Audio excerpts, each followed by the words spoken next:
নজর রাখবো পরবর্তী সংবাদে। আজ রাজ্য জুড়ে পালন করা হয়েছে আন্তর্জাতিক মাতৃভাষা দিবস এবং এই ভাষা আন্দোলনকে কেন্দ্র করে যারা শহীদ হয়েছেন তাদের প্রতি শ্রদ্ধা জানিয়ে তাদের প্রতিকৃতিতে পুষ্পার্ঘ অর্পণ করেছে আজকে আমরা বাঙালি রাজ্য কার্যালয়ে 21শে ফেব্রুয়ারি এই দিনটি পালন করা হয়েছে। বাংলা ভাষাকে রক্ষা করতে গিয়ে যারা শহীদ বরণ করেছেন তাদের প্রতি শ্রদ্ধা জানিয়ে বিভিন্ন দাবি তুলে ধরেছে সরকারের কাছে।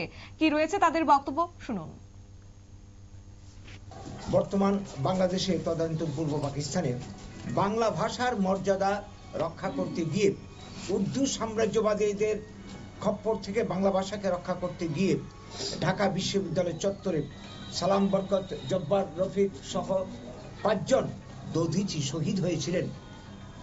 তাদের এই আত্মত্যাগ প্রাণের বিনিময়ে পূর্ব বাংলাতে যেমন বাংলা ভাষা রক্ষা পায়, এই আন্দোলনকে কেন্দ্র করে পরবর্তীকালে আমরা জানি যে বাংলাদেশ মুক্তি সংগ্রামের সূত্রপাত হয় এবং স্বাধীন সার্বভৌম বাংলাদেশ নামে 71 সালে নতুন এক রাষ্ট্রের উৎপত্তি হয়।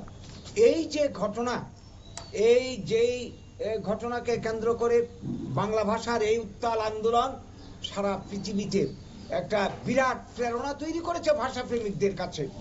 আমরা জানি এই তার পরবর্তী ঘটনা বাংলাদেশ সৃষ্টি হয় এবং বাংলা ভাষাকে আন্তর্জাতিক মানে পৌঁছানোর জন্য, প্রতিষ্ঠা করার জন্য দাবি তোলা হয়।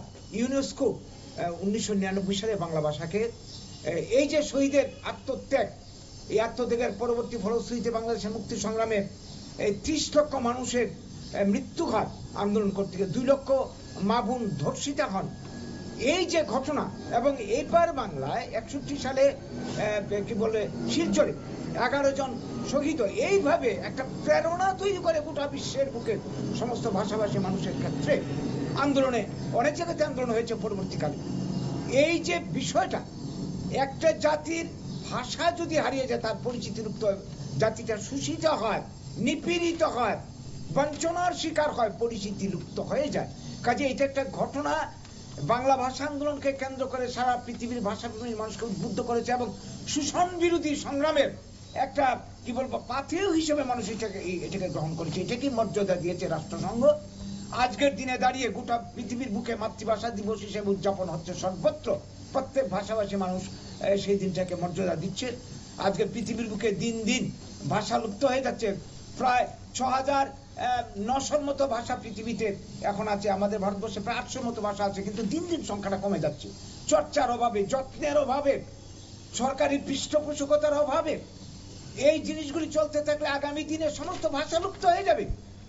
ওপার বাংলায় উর্দু সাম্রাজ্যবাদের চক্রান্ত ছিল। আমার এই রাজ্যে, এই দেশে কি চলছে? হিন্দির দাপট, অথচ হিন্দি কারোর মাতৃভাষা নয়। যে বাংলা ভাষায় নোবেল পুরস্কার নিয়েছেন এত বছর আগে রবীন্দ্রনাথ ঠাকুর, এই ভাষার ধ্রুপদী ভাষার স্বীকৃতি আদায় করতে গিয়ে কি লড়াইটা না আমাদের করতে হয়েছে এই রাজ্যে, এই দেশে। এবং শিক্ষিত মানুষ, বুদ্ধিজীবী সবাই এগিয়েছেন, শেষ পর্যন্ত স্বীকৃতি আমরা পেলাম। কিন্তু স্বীকৃতি পাওয়াটা বড় কথা নয়। আমরা যদি মানে কি বলবো ব্যবহারিক ক্ষেত্রে আজকে সাইনবোর্ডগুলি দেখুন, বাংলা নেই। আজকে সরকারি কাজে বাংলা ব্যবহার হচ্ছে না, কোর্ট কাছারিতে ব্যবহার হচ্ছে না, ব্যাংক, পোস্ট অফিস, বিমান পরিষেবা থেকে শুরু করে রেল। আজকে আমাদের এই রাজ্য সিংহভাগ মানুষ মাতৃভাষা বাংলা, বাংলা ভাষা অন্যরা বুঝে, অথচ এখানে মেয়েদের ঘোষণা চলছে হিন্দিতে, ইংরেজিতে। এই বিষয়গুলি না হওয়া পর্যন্ত বাংলা ভাষা প্রতিষ্ঠা পেয়েছে এটা আমরা বুঝবো না। কাজেই আজকের দিনে দাঁড়াই এই শহীদদের আজকে শ্রদ্ধা নিবেদন আমরা করছি, প্রতি বছর আমরা করি। সারা ত্রিপুরার সব জায়গাতে, আগরতলা থেকে ধর্মনগর থেকে শুরু করে প্রত্যেকটা জেলাতে আমাদের কর্মসূচি হয়েছে, গোটা বাঙালিস্তানে হচ্ছে। আপনারা শুনলেন আমরা বাঙালি সদস্যদের বক্তব্য। অর্থাৎ মাতৃভাষা বাংলা ভাষাকে সরকারি স্বীকৃতি দানের দাবিতেই তৎকালীন পূর্ব পাকিস্তানের বাংলা ভাষীরা যে আন্দোলন শুরু করেছিলেন তাই একসময় স্বাধীনতার মুক্তিযুদ্ধে পরিণত হয়েছে এবং তার পরবর্তীতে 1971 সালে সেই মুক্তিযুদ্ধের ফলে বাংলাদেশ নামের স্বাধীন রাষ্ট্র গঠন করা হয়েছিল এবং বাংলাদেশের মুক্তিযুদ্ধে পার্বত্য রাজ্য ত্রিপুরার অবদান ইতিহাস স্বীকৃত এবং যথেষ্ট তাৎপর্যবাহী। এর ফলস্বরূপই ত্রিপুরায় আন্তর্জাতিক মাতৃভাষা দিবসের উদযাপনের মাহাত্ম্য রয়েছে এবং তাই অধিক আবেগপ্রবণ রয়েছে। তাই আমরা বাঙালির পক্ষ থেকেও আজ রাজ্য কার্যালয়ের সামনে মাতৃভাষা দিবস উদযাপন করা হয়েছে। নিয়ে নিচ্ছি ছোট্ট একটি বিজ্ঞাপন বিরতি, সঙ্গে থাকুন।